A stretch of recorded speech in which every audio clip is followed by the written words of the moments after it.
The subject of this video was voted on by my supporters at patreon.com. If you'd like to learn more about supporting my work and the benefits which you get for that support, you'll find a link for it in the description down below. Thank you. And also, a full disclosure before we begin here, I'm probably going to be mispronouncing an awful lot of Swedish terms throughout this video. Just be warned about that.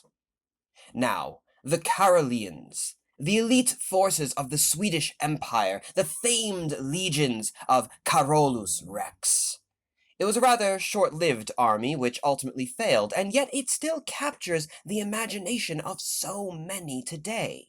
And while it certainly helps, their immense popularity probably owes itself to more than just a heavy metal album or two.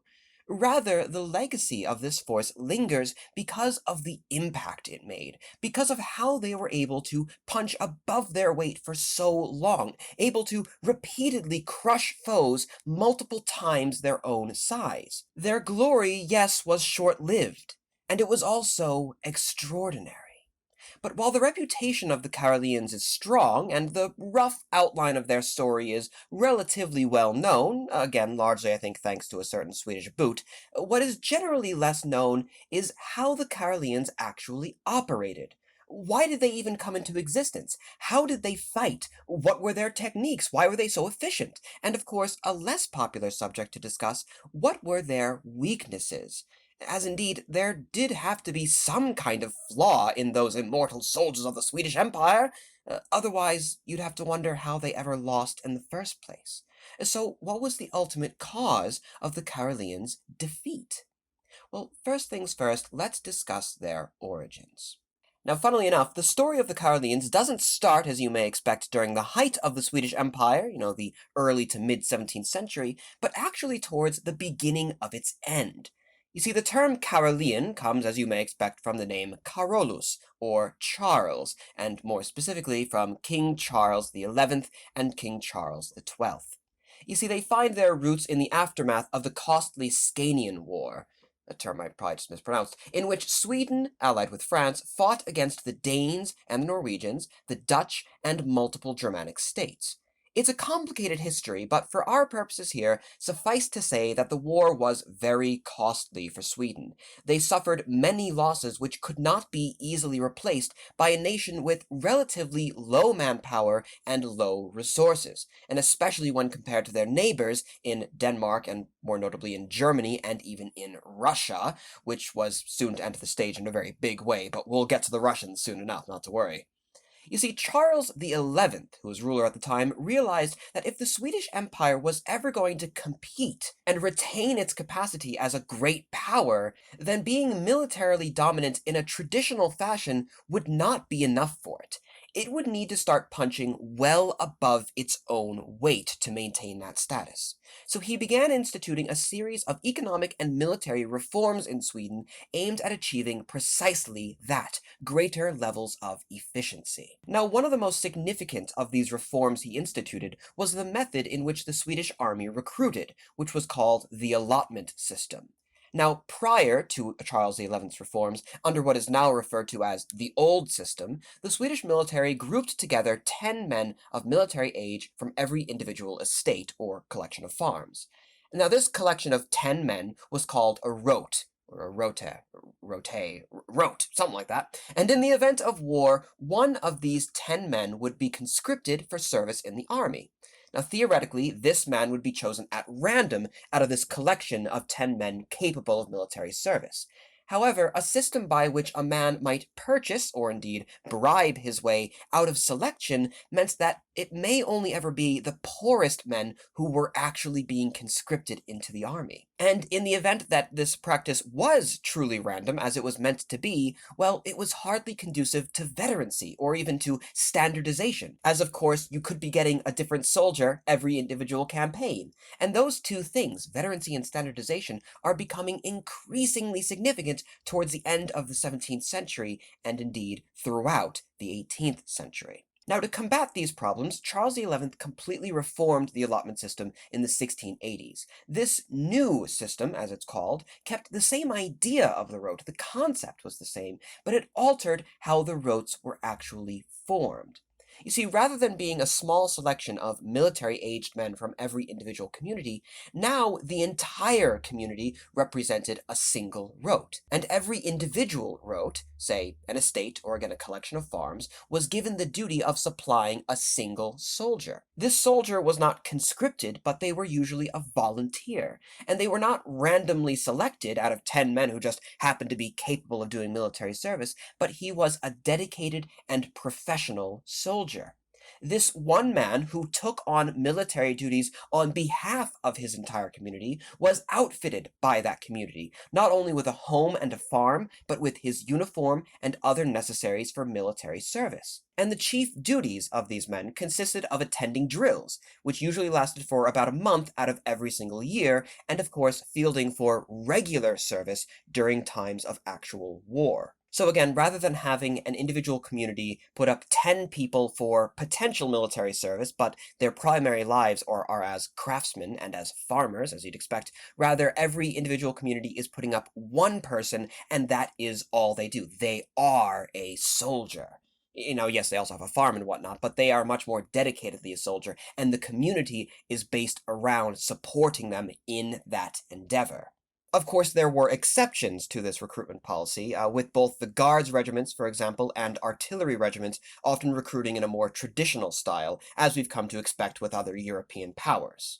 But these reforms overall represented a much more efficient use of Sweden's limited manpower pool, and at the same time they reduced the overall cost of maintenance and supply for the army, sort of decentralizing it all, while also allowing the army to become much more professional. Again, no longer are these men randomly selected, but they are continually providing service. It was out of these reforms that the new Carolean army was born. But of course, even with this increased efficiency and the professionalism at this organizational level, the Swedish army would still face problems of being vastly outnumbered by most of their neighbors. After all, they're not increasing their manpower, the number of rotes and as such soldiers is not expanding here in any way, they're just using that manpower more efficiently. And so to be truly competitive, Charles XI would also need to reform how his army operated at a more tactical level, the battlefield level. And the new fighting style developed would be called gå på, and it would immortalize the Caroleans as one of the most fearsome, disciplined, and zealous armies of its day. Now, the basic principles of the gå på, which again I'm probably horribly mispronouncing, were very simple. You see, translated, the term directly means go on or go to. It emphasized rapid and decisive strikes against an enemy to disorganize and push them from the field before their inevitably greater numbers could condense and overwhelm the Swedish forces. And now, before we get into it, please understand that this explanation is of the ideal doctrine, and there were likely many, many different examples in which the Caroleans fought very differently as circumstances dictated. But broadly speaking, a Swedish battalion would form up 4 ranks deep.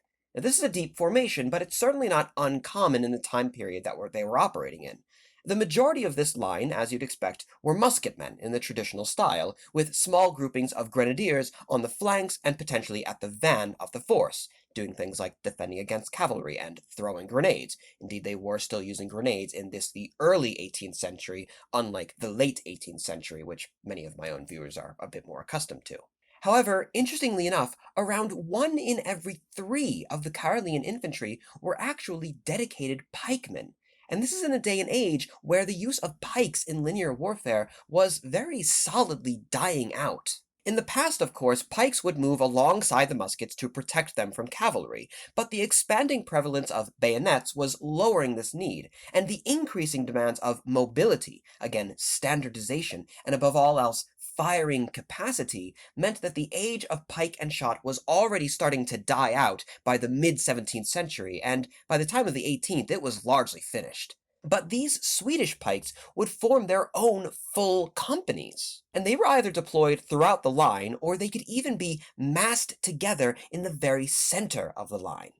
Now, if their only job was to defend the muskets from cavalry, this would be horrible placement, as you'd want to have them on the more vulnerable flanks, and again, dispersed throughout the force to protect the muskets. And in particular, you'd never want to have such a massive portion of your line rendered completely impotent in a firefight by having it consist only of melee soldiers. But this isn't how the Caroleans used them. Rather, the Caroleans used their pikes not as defensive units, which was the traditional way they were always used in pike and shot warfare. Rather, the Caroleans used their pikemen in a very offensive capacity. The Caroleans didn't want to fight at range. They didn't want long, drawn-out firefights. Their emphasis was always on the charge, getting stuck in with the enemy in a melee fight. And that is the one place where the reach of a pike actually gives it a definitive edge over a musket with a bayonet. You see, the Caroleans would form their line and begin advancing towards their enemy.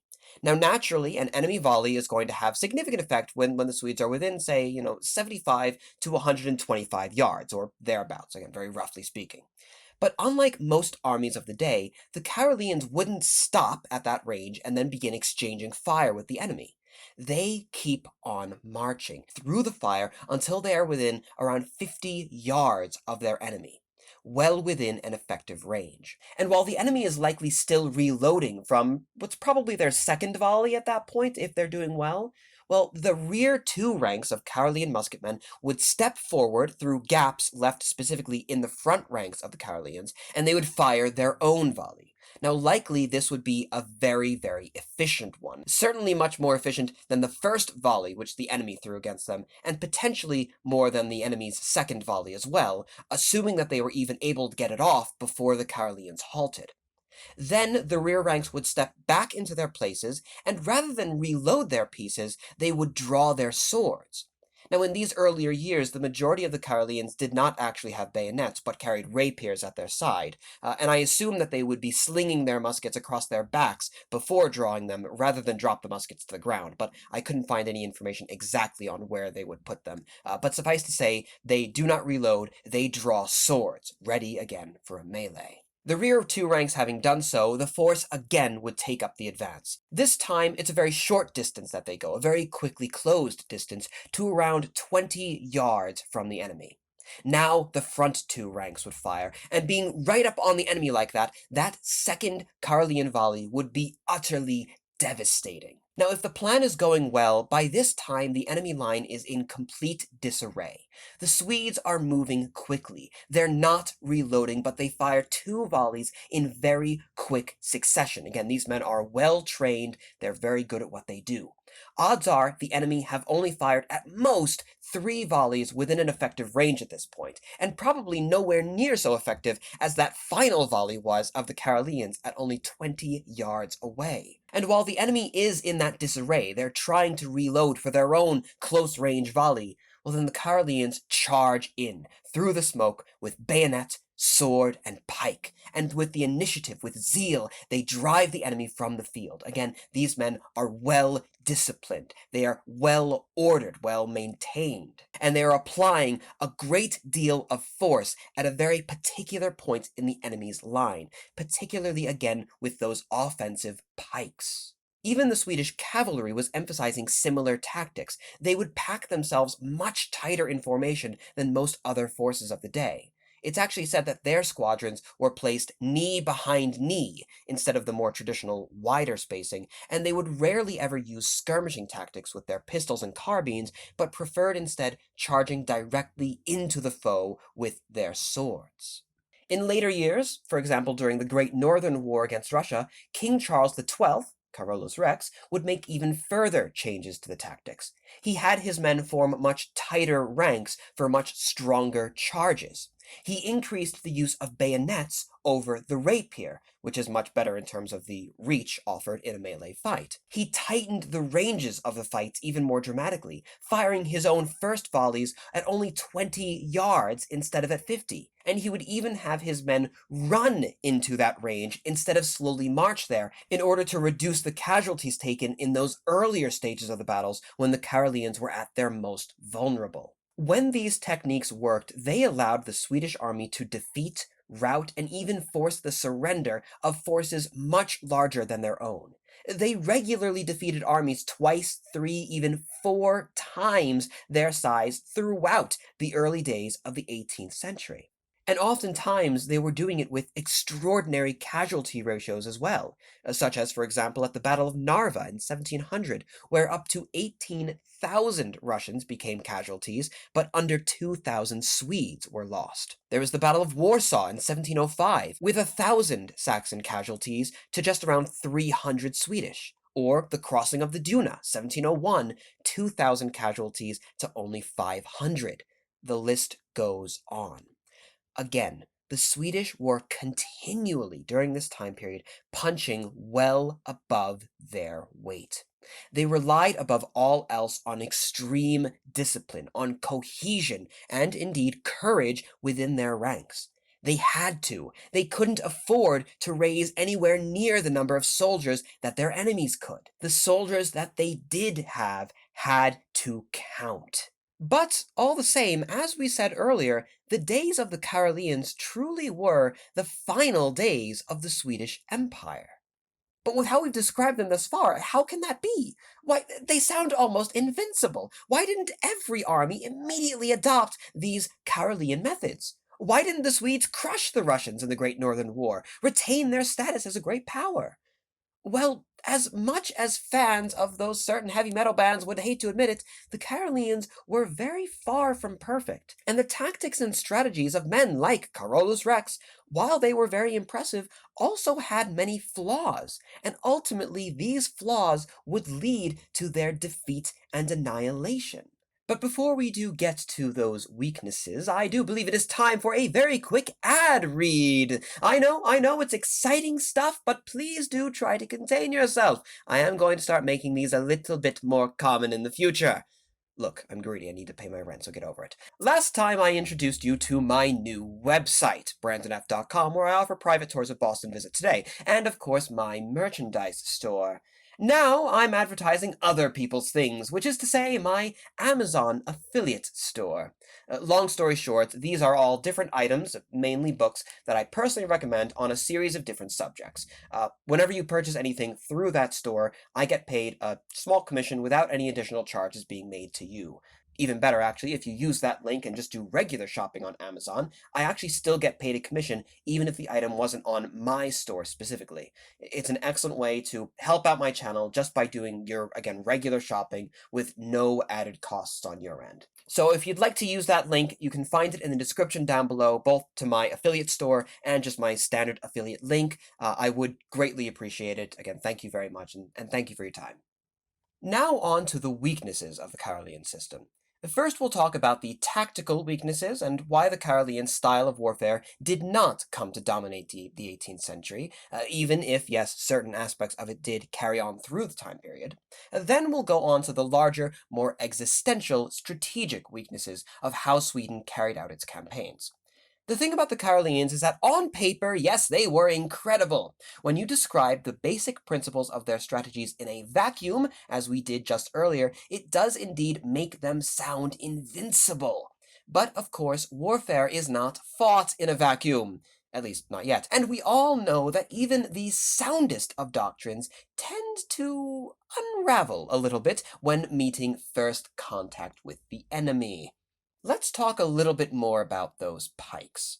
Now, if you can maintain the Go-Paul momentum, drive forward, reach the enemy lines, as long as they kept their good order, that concentrated mass of long-reach melee soldiers will perform excellently.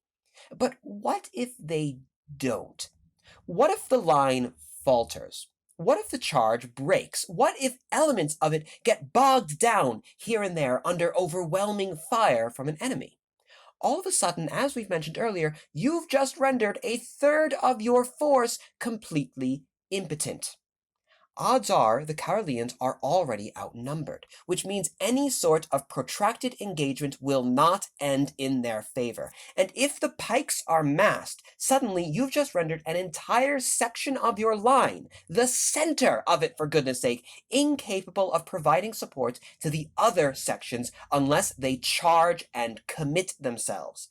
This is why the bayonet actually wins out over the pike. It provides versatility. It means that individual companies of troops can perform a variety of different tasks. That if nothing else, if a charge seems to falter, at least they can still have some sort of effect on the battlefield by, well, firing their muskets. A pike is only really good for two things: defending from a charge or carrying one out. The former is purely responsive, and it is of no use to you if, like the Caroleans, you rely on seizing initiative in the battle and dictating how it is to be fought. You're always having to be on the offensive. And the latter is only practical in very particular circumstances. And once committed, it's very difficult to bring pikemen back from that charge, especially if they've got stuck in with the enemy. Now, of course, if you disperse your pikes throughout your line, as was often done, these issues are lessened, but you're still reducing your overall firepower by a third and can easily run into situations where you have significant portions of your soldiery just standing around waiting for an opportunity to charge, while the musketmen are firing all around them. Again, these are some of the bigger reasons why these were the final days of the pike.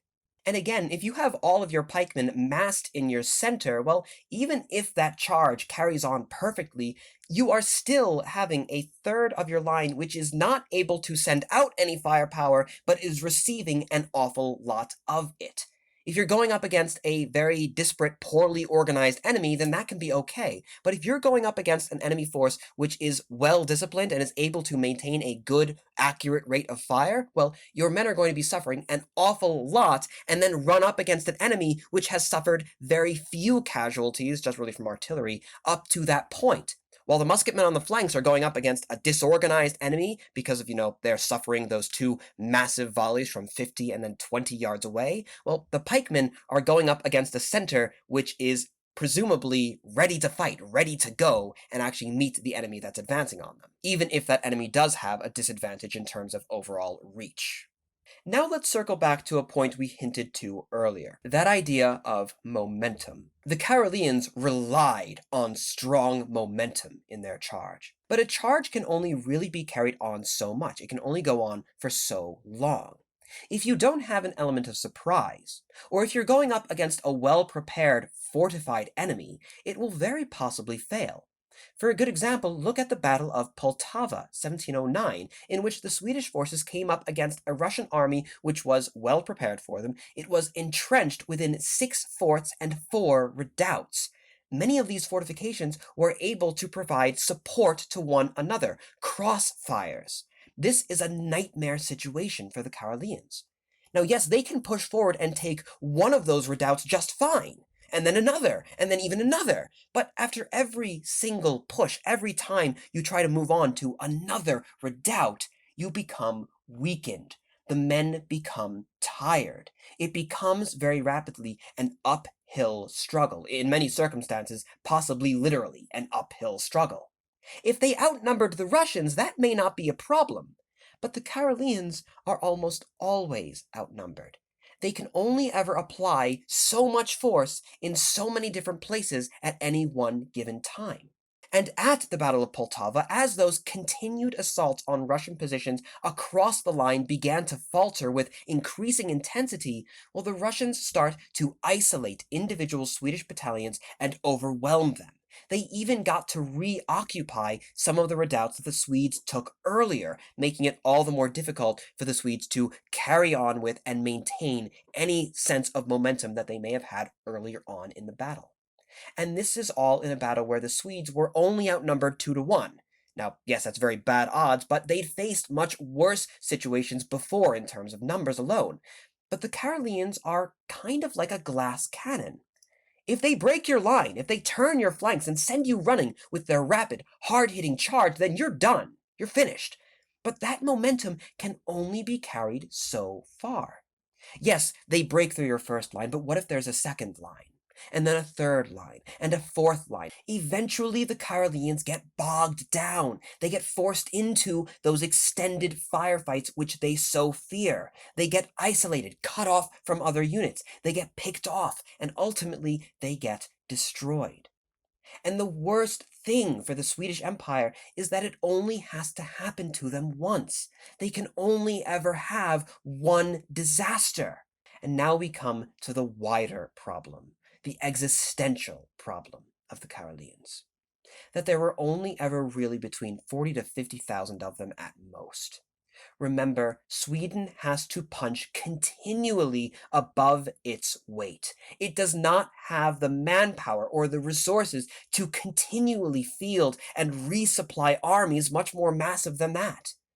In the end, it doesn't exactly matter if you're able to get a casualty ratio of 3 to 1 if the enemy has 4 men for every one of yours and they're willing to carry on the war. You will run out of men before they do. If you cannot force them to a peace treaty, if they're willing to carry on the fight, they will beat you. And if you're on the charge, if you're on the offensive, then you can do very well. That's where the zeal, discipline, speed, cohesion, all of the things that the Caroleans know best, well, that's where they all matter the most. But when you get bogged down in a protracted firefight, well, the musket ball from a Russian conscript will kill a finely trained and equipped Carolean veteran just the same as it'll kill any other kind of soldier. And so too will disease kill your veteran soldiers, and the cold of winter, and the privation of a long campaign. And if the enemy is determined to see you defeated, and they start burning their own crops along your road of march, and if they continually raid your columns, attack your supply lines, well, they can afford to take those losses. And you cannot. Sound familiar? While you can point to something like the Battle of Poltava and show the weaknesses of how the Caroleans fought when applied to very particular circumstances, well, there are also going to be plenty of examples where the Caroleans overcame similar or worse odds. The real problem with the Carolean system was much larger than can ever be exposed in any individual battle, as is often the case with history. The entirety of the Great Northern War was a story of erosion, the slow whittling away of the Swedish forces. Even in victory after victory, they could not afford to continually replace the men that they were losing. The Caroleans were a small, elite fighting force, one of the most disciplined and capable ones of their day. Had they been fighting smaller wars, or 100 years earlier, then maybe things would have ended differently for them. But they were fighting in the 18th century, at the slow dawning of a new style of warfare. Armies were becoming more professional across the board, more standardized. They were becoming larger, more versatile, more modern. Logistics and the economy of scale were slowly but surely taking over the battlefields of Europe. Now, of course, this was a very large subject that there were an awful lot of complexities that we were not able to discuss here.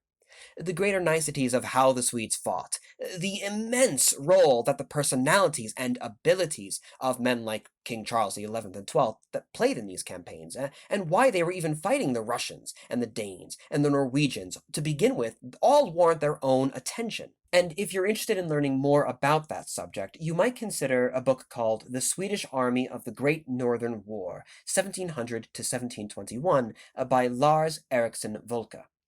Full disclosure, I've not actually read that book myself, but I have seen bits and pieces of it, and it does come recommended by a friend of mine who did read through the whole thing, and he knows an awful lot more about the Swedish military history than I do. He helped me with a lot of the research for this video. Naturally, you'll find an Amazon referral linked to that book down below. And as well, you might take interest in a video produced by another YouTube channel, a certain Mr. Yankee Chronicles. He's a bit of a smaller fish at the moment, yes, but he is making good strides in the overall quality of his content, and he has made a video all about the Russian side of things in the Great Northern War, why they were fighting the war, how their victory really propelled them to take over Sweden's spot as the chief power in that part of the world. His video as well, I'll be sure to link in the description down below. Thank you all for watching, of course in particular to my ever-beneficent supporting classes on patreon.com for not only choosing the subject of today's video, but also for providing the basic support that actually made it possible. And thank you to you as well, my dear viewer, for providing the actual reason for the work to begin with. Until the next time, I am, and I shall remain, your most humble and obedient of servants.